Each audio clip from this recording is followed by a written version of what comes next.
Not too long ago, Cherry Mobile celebrated their 10th anniversary, so congratulations to them. But apart from that, they also recently came out with a new addition to their Flare series, the Flare X3.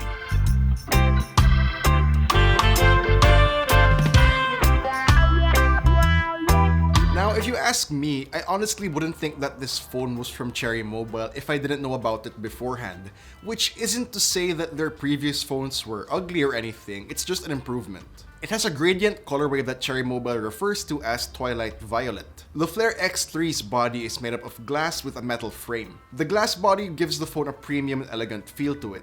The downside to it though is that the back of the phone feels a little bit slippery and is prone to fingerprints and smudges. Also here at the back you can find the triple rear camera setup and LED flash. Up front we have a huge 6.18-inch display with an honestly outdated bar notch that houses the dual front cameras, sensors, and call speaker. I find the Flare X3's bar notch to be outdated by now, as most smartphones have moved on to water drop notches or even full screen displays. Now on the right side we have the circular power button, the volume rocker, and the fingerprint scanner. This type of design is very reminiscent to Sony's Xperia devices and the Samsung Galaxy S10e. And I've developed a penchant for it since it's convenient to use, and since the S10e is one of my favorite phones from this year, I can't complain either. Over on the left side we have the dual SIM tray that uses a hybrid setup, which means you have to give up one slot if you want to use a micro SD card.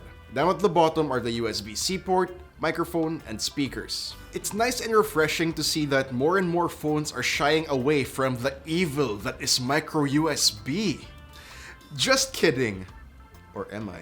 Now back to the display. The Flare X3 has a 6.18-inch Full HD Plus TrueView screen. Color reproduction is vibrant and accurate, and the blacks produced go pretty deep as well. Brightness can be kept at just 50% when indoors, but the story changes upon use outside. And if not for that huge and outdated bar notch, this phone would have offered an incredible viewing experience. There's also no option in the settings to hide the notch either, so it's rather an unsightly distraction when watching videos or playing games. Checking out audio. Well, it can get loud and fill up a small room, but I don't recommend cranking up the volume to maximum. Lows become non-existent as the highs overpower them, and the sound comes out quite distorted as well. For hardware, the Flare X3 is powered by a MediaTek Helio P60 chipset paired with 6GB of RAM and 64GB of internal storage, performing basic tasks such as web and social media browsing, simple navigation through the phone, and multitasking are buttery smooth. However, with the stock camera app, sometimes the button doesn't register that you're taking a photo.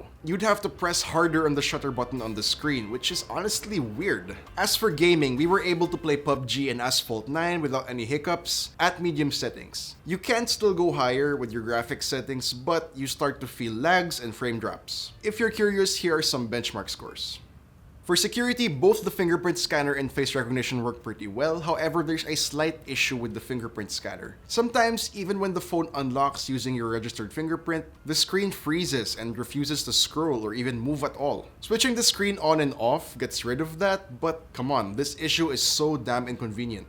Now for software, the phone is running on Android 9 Pie with a skin that's pretty close to stock. It's simple and clean, and it's nice to know that there's no more bloatware as compared to Cherry Mobile's previous devices. Battery-wise, the Flare X3 is packed with 4,000 mAh of capacity with no fast charging capability whatsoever. In the PC Mark battery test, the phone gave us a rather disappointing 9 hours and 40 minutes. In our video loop test, however, it lasted for 18 hours and 25 minutes. But in real-world usage, the phone pretty much lasts me about a whole day before I have to recharge it. Let's check out the cameras. At the rear, we have a triple camera setup consisting of 12 megapixel, 5 megapixel, and 2 megapixel sensors, while up front we have 20 megapixel and 2 megapixel selfie shooters. As for quality, the rear camera's shots appear to be accurate and vibrant. They're sharp with sufficient details as well. Indoors though, even in places that are well lit, a bit of noise appears in the photos and some details become a little bit blurry too. For portrait shots, the subject background separation isn't perfect, unlike when taking selfies. As for low light shots, noise is more apparent and details appear very muddy.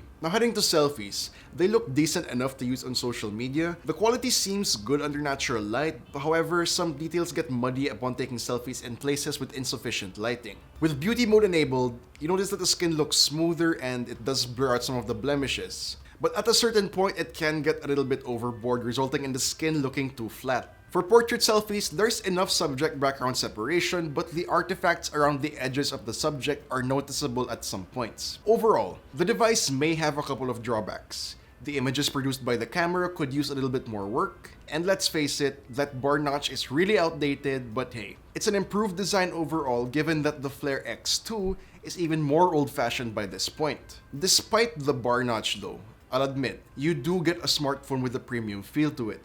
And for that 9,999 peso price tag, Cherry Mobile has given us quite a surprise with the Flare X3. It has decent performance because of the Helio P60 chipset and 6GB of RAM, a visually pleasing display, modest battery life, and USB Type-C. So that wraps up this full review, guys. What do you think about the Cherry Mobile Flare X3? Let me know in the comments down below, and if you enjoyed this video, please do drop a like, subscribe to our channel for more content, hit that bell icon so you don't miss any future uploads, and be sure to visit YugaTech.com for the latest tech news and reviews. This has been Joey, and I'll see you guys in the next one.